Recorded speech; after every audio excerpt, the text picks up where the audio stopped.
Hadirin yang dirahmati Allah Subhanahu wa taala, memasuki acara selanjutnya, yakni Mau'izah Hasanah oleh Kepala Taman Pendidikan Al-Qur'an Mujahid Fisabilillah Labuan Bajo. Kepada Bapak kami persilahkan.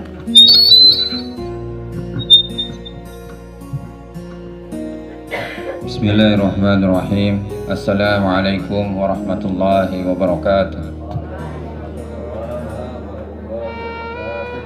Innal hamdalillah nasta'inuhu wa nastaghfiruh wa nu'minu bihi wa natawakkalu alaihi wa na'udzu billahi min syururi anfusina wa min sayyiati a'malina. May yahdihillahu fala mudilla lahu wa may yudlil fala hadiya lahu. Asyhadu an la ilaha illallah wahdahu la syarika lahu wa asyhadu anna sayyidana wa maulana Muhammadan abduhu wa rasuluhu. Allahumma shalli wa sallim wa barik alaihi wa ala alihi wa ashabihi wa tabi'ina lahum bil ihsanin illa yaumiddin. Amma ba'd. Faqala Allah ta'ala fi kitabihil karim, dzalikal kitabu la raiba fihi hudal lil muttaqin. Wa qala Rasulullah sallallahu alaihi wasallam, khairukum man ta'allamal Qur'ana wa 'allama. Yang kami muliakan pengurus daripada TPQ Mujahid Fisabilillah, dan yang kami muliakan para undangan, para tokoh masyarakat, tokoh agama, dan para orang tua wali santri serta santriwan santriwati yang insya Allah dimuliakan oleh Allah Subhanahu wa ta'ala, yang insya Allah dirahmati oleh Allah Subhanahu wa ta'ala. Segala puji bagi Allah Subhanahu wa ta'ala, Allah khaliqul kulli syai', yang menciptakan segala sesuatu, termasuk adanya kita di sini, duduknya kita di sini diadakan oleh Allah Subhanahu wa ta'ala, diciptakan oleh Allah Subhanahu wa ta'ala, yang mana punya maksud dan tujuan. Wa ma khalaqtul jinna wal insa illa liya'budun. Tidaklah aku ciptakan jin dan manusia kecuali semata-mata hanya untuk menghamba kepada-Ku saja, hanya untuk menyembahku, hanya untuk beribadah kepada-Ku saja.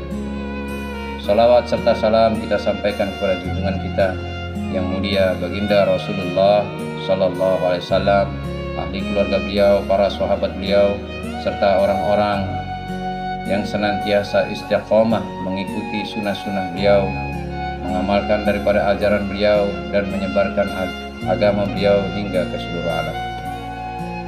Hadirin hadirat yang dimuliakan Allah Subhanahu wa ta'ala, patutlah kita bersyukur kepada Allah Subhanahu wa ta'ala, di mana hari ini begitu banyaknya majelis-majelis lalai di sekitar kita. Banyak sekali majelis-majelis lalai yang banyak juga yang hadir. Tetapi majelis kita ini hanya semata-mata untuk menggembirakan Rasulullah sallallahu alaihi wasallam, hanya untuk menyenangkan Allah Subhanahu wa taala. Hadirin rahmati Allah Subhanahu wa taala, perlu kita tanamkan dalam hati, perlu kita tanamkan dalam hati kita bahwasanya perkara yang paling penting di dunia ini adalah perkara agama. Karena agama, maka Allah Subhanahu wa taala ciptakan surga dan Allah Subhanahu wa taala ciptakan neraka. Ini karena perkara agama. Surga diciptakan oleh Allah Subhanahu wa taala untuk orang-orang yang hidup di dunia yang mau mengamalkan agama. Maka natijahnya nanti akan dimasukkan ke dalam surganya Allah Subhanahu wa taala. Dan neraka diciptakan oleh Allah Subhanahu wa taala untuk manusia yang hidup di dunia yang mengabaikan daripada amal-amal agama, yang mengabaikan daripada perintah-perintah Allah Subhanahu wa taala, mengabaikan daripada ibadah kepada Allah Subhanahu wa taala. Maka natijahnya adalah dimasukkan ke dalam nerakanya Allah Subhanahu wa taala. Dan dunia ini masih tegak karena masih ada orang yang mengamalkan agama. Dalam satu hadis dikatakan oleh baginda Rasulullah SAW, apabila tidak ada lagi manusia di dunia yang mengucapkan Allah, Allah, Allah, maka dunia ini akan dihancurkan oleh Allah Subhanahu wa taala. Tetapi karena masih ada orang yang mau mengamalkan agama, masih ada orang yang membaca daripada kalam Allah, masih ada anak-anak yang belajar kalam Allah, masih ada orang-orang yang mau bicara agama, mau duduk sebentar untuk mendengarkan pembicaraan agama, atau hadir dalam majelis-majelis seperti ini, majelis-majelis agama, maka hadirnya kita ini, duduknya kita ini akan dipuji-puji oleh Allah Subhanahu wa taala. Maka hadirin rahmati Allah Subhanahu wa taala, hari ini orang tahu nilai daripada dunia. Tahu nilai daripada uang, tahu nilai daripada pasar, tahu nilai daripada sawah, ladang, kantor, laut. Tetapi hari ini orang kurang tahu nilai daripada setiap amal-amal agama. Dan perkara yang dinilai oleh Allah Subhanahu wa taala sejauh mana kita ini menghamba kepada Allah Subhanahu wa taala. Sehingga kemarin ketika khutbah Jumat saya sampaikan ucapan syahadat kita la ilaha illallah Muhammad Rasulullah. Ulama sampaikan ini terdiri dari 24 huruf. Maknanya apa? Dalam kalimat syahadat kita la ilaha illallah Muhammad Rasulullah terdiri dari 24 huruf. Maknanya kata para ulama 24 jam sehari semalam ini senantiasa hati kita tawajuh kepada Allah Subhanahu wa taala, tunduk kepada Allah Subhanahu wa taala, takut kepada Allah Subhanahu wa taala, senantiasa taat kepada Allah Subhanahu wa taala. Perintah-perintah Allah Subhanahu wa taala kita kerjakan, larangan Allah kita tinggalkan. Maka hadirin yang dirahmati Allah Subhanahu wa taala, perkara agama ini penting, tetapi pikir untuk bagaimana agama ini bisa wujud dalam kehidupan kita, dalam kehidupan rumah tangga kita, kampung kita ini jauh lebih penting. Agama penting, tetapi usaha untuk mewujudkan amal-amal agama agar amal agama ini wujud dalam rumah tangga kita, kampung kita ini jauh lebih penting. Ulama sering sampaikan sebagaimana beras hari ini. Kalau beras ini satu gudang hari ini, setiap hari datang seekor burung, ambil 2 butir, besoknya lagi diambil lagi 2 butir, besoknya lagi diambil lagi 2 butir, maka beras satu gudang ini lama-kelamaan akan habis juga hari ini. Pasti lama-kelamaan akan habis juga. Begitu pula hadirin mulia, agama ini apabila tidak diusahakan lagi, tidak lagi diusahakan lagi, tidak ada yang pikir lagi, tidak ada yang buat lagi daripada amal-amal agama, maka lama-kelamaan agama akan hilang dari kehidupan kita. Sebagaimana Al-Quran hari ini, Al-Quran hari ini jarang dibicarakan, bahkan orang lebih sering bicara berita-berita dunia, tetapi berita-berita akhirat yang ada di dalam Al-Quran, yang ada di dalam hadis-hadis Rasulullah SAW jarang dibaca. Akhirnya tidak kenal dengan akhiratnya, tetapi kenal dengan dunianya. Karena kenal dengan dunianya, maka 24 jam sibuk dengan dunia. Fikir-fikirnya dunia, pendengarannya mau mendengarkan dunia. Kalau mendengarkan pembicaraan agama, panas hari ini, gelisah, resah. Nah, dia gunakan fikirnya ini hanya untuk fikir dunia saja. Bicaranya bicara dunia saja, pendengarannya untuk mendengarkan perkara dunia saja. Sehingga 4 saluran ini, penglihatan, pendengaran, perkataan, fikir ini, 4 saluran menuju hati. Maka hati dipenuhi kebesaran dunia. Tetapi apabila sebaliknya hari-hari kita mendengarkan pembicaraan tentang kebesaran Allah, mata kita melihat keagungan Allah melalui ciptaan-ciptaannya, lisan kita senantiasa berbicara kehebatan Allah Subhanahu wa taala, dan kita pikir bagaimana Allah Subhanahu wa taala maha agungnya Allah Subhanahu wa taala, maka 4 saluran ini akan masuk ke dalam hati sehingga hati dipenuhi dengan kebesaran Allah Subhanahu wa taala. Sehingga ketika dikumandangkan Allahu Akbar, hayyalas shalah, maka dari ujung rambut sampai ujung kaki bergerak memenuhi daripada panggilan Allah Subhanahu wa taala. Karena hati dipenuhi kebesaran Allah Subhanahu. Hati ini ibarat raja di dalam seluruh anggota jasad kita. Apabila hati ini baik, maka dia akan perintah mata untuk baik, akan perintah telinga untuk baik, perintah fikirnya untuk baik, bicaranya akan baik, tangan dan kakinya pun akan bergerak ke arah kebaikan. Tetapi apabila hatinya buruk, maka matanya akan perintah, hatinya akan memerintah matanya untuk melihat yang buruk, memerintah lisannya untuk bicara yang buruk, memerintah telinganya untuk mendengarkan yang buruk, memerintahkan pikirnya untuk senantiasa berpikir yang buruk, tangan dan kakinya pun bergerak ke arah keburukan. Ini kalau hati ini kita tidak jaga hari ini. Bagaimana cara menjaga hati? Maka senantiasa kita lantunkan ayat suci Al-Quran, sehingga hati kita tambah hari tambah bersih, ganti bulan tambah baik, ganti tahun tambah baik, sampai-sampai akhir hayat kita mampu mengucapkan kalimat La ilaha illallah. Man mata wa huwa ya'lamu annahu la ilaha illallah dakhalal jannah. Barang siapa di akhir hayatnya bersaksi bahwa tidak ada yang berhak disembah kecuali Allah, maka ia dijamin masuk surganya Allah Subhanahu wa taala. Man syahida an la ilaha illallah yusadiqu qalbuhu lisanahu dakhala min ayyi abwabil jannati syaa. Barang siapa yang bersaksi tidak ada yang berhak disembah kecuali Allah, sedangkan hatinya membenarkan apa yang diikrarkan oleh lisannya, maka ia akan masuk surga dari pintu mana saja yang dia kehendaki. Sekecil-kecilnya iman, walaupun iman sebesar biji zahra, akan dibalas oleh Allah Subhanahu wa taala dengan surga yang luasnya 10 kali lipat dunia. Tetapi emas sebesar tangan, emas sebesar batu tidak ada harganya di hadapan Allah Subhanahu wa taala. Tetapi iman seberat debu, sekecil debu, dihargai oleh Allah, dapat surga yang luasnya 10 kali lipat dunia. Maka hadirin rahmati Allah Subhanahu wa taala, cara membersihkan hati ini hanya dengan senantiasa lisan kita basah dengan bacaan-bacaan Al-Quran. Mudah hadirin ya. Hari ini Al-Quran ditinggalkan, dan memang sudah isyarat dari Nabi 1400 tahun yang lalu. Nabi sampaikan bahwasannya nanti akan datang satu masa di mana Islam tinggal namanya saja, Al-Quran ini tinggal tulisannya saja, agama ini hanya tinggal namanya saja, Al-Quran hanya tinggal tulisannya saja. Dan hari ini seperti itu, Al-Quran tinggal tulisannya saja. Manusia lebih banyak pegang HP, lebih banyak cek statusnya, cek nonton YouTube-nya, ketimbang dia buka Al-Qurannya. Berapa banyak kita buka Al-Quran? Tetapi kalau HP, keluar dari WC, lihat HP, masuk ke dalam WC, lihat HP, sebelum tidur lihat HP, bangun tidur lihat HP. Al-Qurannya sudah berdebu. Al-Quran hanya dipakai ketika kita ijab qabul saja. Seperangkat alat sholat dibayar tunai, wujudnya ada Al-Quran di dalam. Tetapi setelah itu Al-Quran dibiarkan usang berdebu, tidak diperhatikan, diacuhkan. Hari rahmati Allah, menurut manusia ini perkara biasa-biasa saja. Tetapi dalam pandangan Allah Subhanahu wa taala, aku kirimkan satu petunjuk, satu obat, satu nasihat, yaitu Al-Quran. Kenapa tidak dijadikan sebagai pegangan hidup? Untuk menjalani kehidupan dunia kita berpegang pada Al-Quran, buku petunjuk.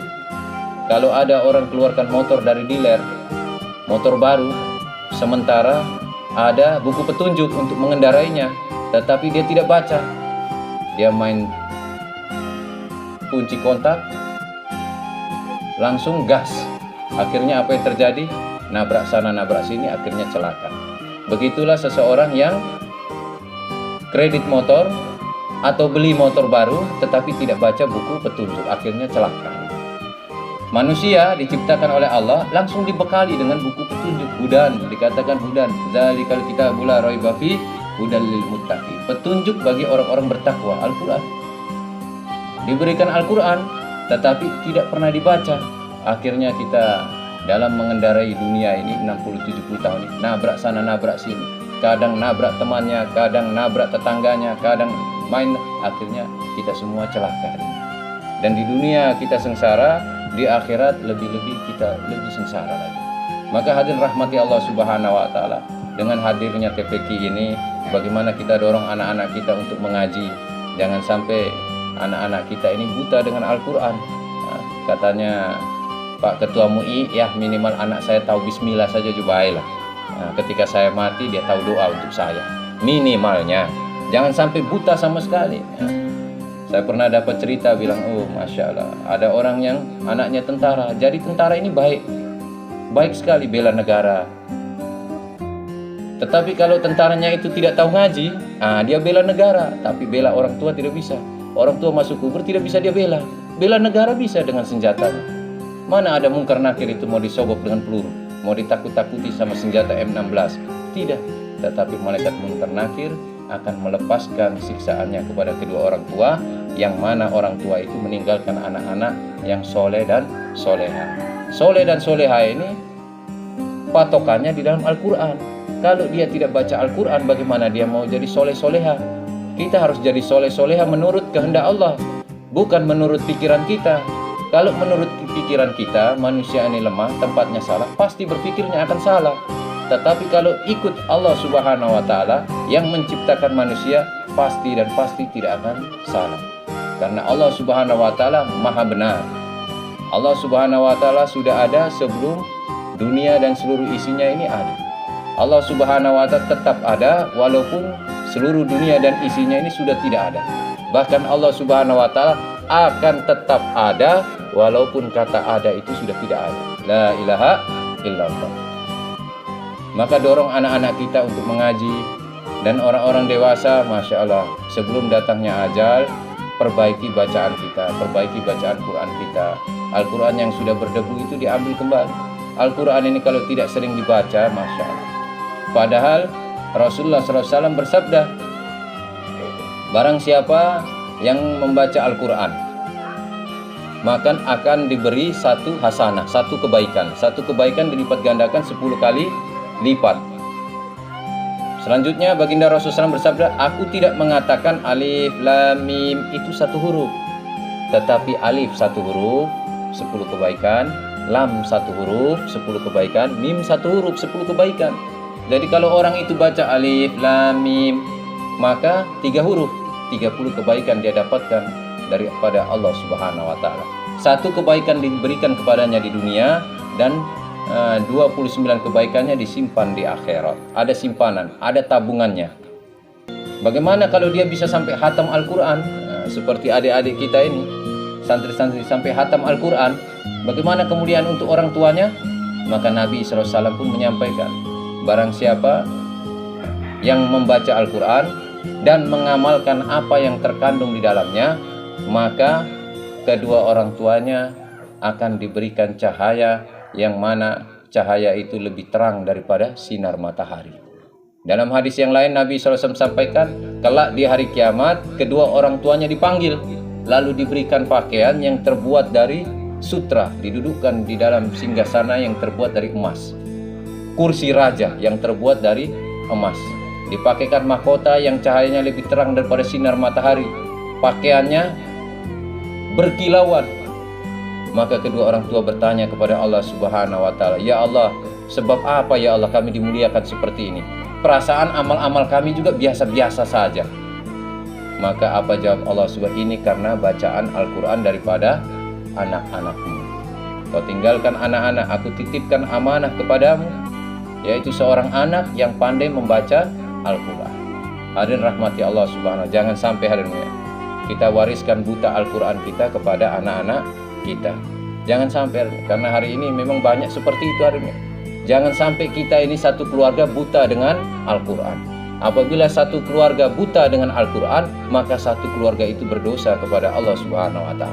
Apabila dalam satu kampung ini tidak ada yang hafal Al-Quran, satu orang hafiz Quran, maka satu kampung Labuan Bajo ini berdosa kepada Allah Subhanahu wa taala. Maka kita niatkan dalam hati kita, bagaimana anak-anak kita ini maksud tidak hanya pandai membaca Al-Quran, tetapi pandai mengamalkan isi yang terkandung di dalamnya, dan pandai juga mengajak orang lain untuk mempelajari, mengamalkan daripada Al-Quran. Hadirin rahmati Allah Subhanahu wa taala, jangan wariskan bacaan Al-Quran yang salah kepada anak-anak kita, karena bacaan Al-Quran yang benar itu mudah sekali, tidak sulit. Orang dewasa kalau mau belajar Al-Quran 72 jam, tamat Iqra 6-nya, maka sudah bisa membaca Al-Quran. Cuma 72 jam. Berapa banyak Allah kasih waktu kepada kita? 1 hari 24 jam. Kemudian usia kita hari ini sudah ada yang 30 tahun, 40 tahun. Ada yang sudah hatam, ada yang belum hatam, ada yang sama sekali tidak tahu membaca Al-Quran. Jadi mumpung kesehatan masih diberi Allah, harta masih dititipkan oleh Allah, nikmat-nikmat belum dicabut oleh Allah, maka gunakan fasilitas yang diberikan oleh Allah, diri yang sehat, waktu kita, harta kita, semuanya untuk mendekat merapat kepada Allah Subhanahu wa taala. Hadirin rahmati Allah Subhanahu wa taala, dan khusus untuk 3 orang santri kita ini, Masya Allah, yang paling kecil ini mungkin Acok ini. Nah, di antara mereka bertiga ini yang paling kecil Acok, kemudian Arif, kemudian Firman. Di antara 3 ini yang paling berkesan di dalam hati ini satu yang di ujung sana itu, Firman. Karena setiap kali datang mengaji pulang menangis, setiap kali datang mengaji pulang menangis. Tiap hari datang, tiap hari juga menangis. tidak pernah alfa dari menangis. Sampai dia masuk tamat Iqra 6-nya baru dia berhenti menangis. Karena kita sudah tidak marah-marah lagi. Tidak ada yang salah lagi sebutan. Sudah masuk Al-Quran baru tidak menangis. Kalau tidak hari-hari datang menangis, hari-hari datang menangis. Saya bilang anak ini tidak dipukul, barusan diomong salah itu sudah nangis dia. Lembut sekali. Nah, saya ini kalau dia hatam baru tidak datang mengaji lagi untuk hafalan 129 doa harian, berarti saya kehilangan dia. Ternyata kemarin ada santri baru ikut dia punya jejak juga. Itu lebih halus lagi. Dia tidak datang. Lebih halus lagi. Baru dia omong dia menangis. Maka saya panggil Firman, kau punya adik-adik ini. Kau datang lihat ini. Ada lagi santri baru yang Masya Allah, barusan diomong sedikit saja dia sudah menangis, ya Allah. Kalau yang ini masih baik, suara agak tinggi sedikit dia menangis. Tapi yang satu itu baru diomong sedikit sudah menangis. Ternyata ada juga penggantinya Firman. Insya Allah ya, Insya Allah. Nah Insya Allah setiap ini ya mudah-mudahan bacaan Al-Quran kalian ini bisa menggembirakan orang tua kalian yang masih hidup, bisa dipanjangkan umurnya. Jadi kalau minta panjang umur, jangan minta panjang umur ya Ibu, minta umur yang berkah. Biar umurnya pendek-pendek tapi berkah. Umur panjang-panjang tidak berkah, sengsara juga. Stroke hanya duduk diam saja di kursi roda. Tidak bisa buat ibadah juga enggak, zikir juga enggak. Jadi kalau minta umur yang berkah, jangan minta umur yang panjang. Nanti umurnya panjang tapi belum tentu berkah.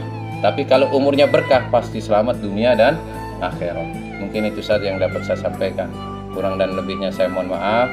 Saya mohon maaf juga kepada orang tua kalau mungkin dalam pengajaran kami, saya, istri, dan juga beberapa dua orang ustazah mungkin sikap kami, tutur kata kami, kelakuan kami, perbuatan kami tidak mengenakan hati orang tua ataupun hati daripada santri 3 orang ini. Kami minta maaf sebesar-besarnya, mohon diikhlaskan dunia dan akhirat. Insya Allah untuk sempurnanya majelis ini kita akhiri dengan Subhanallah wa bihamdi, subhanakallahumma wa bihamdika, asyhadu an la ilaha illa anta, astaghfiruka wa atubu ilaik. Assalamualaikum warahmatullahi wabarakatuh.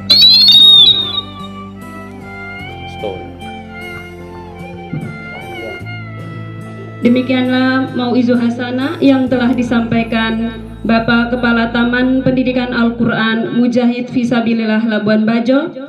Insya Allah apa yang telah kita dengarkan, marilah kita kesankan dalam hati dan kita niat untuk mengamalkan dan menyampaikan kepada ahli keluarga kita, tetangga kita, bahkan umat seluruh alam.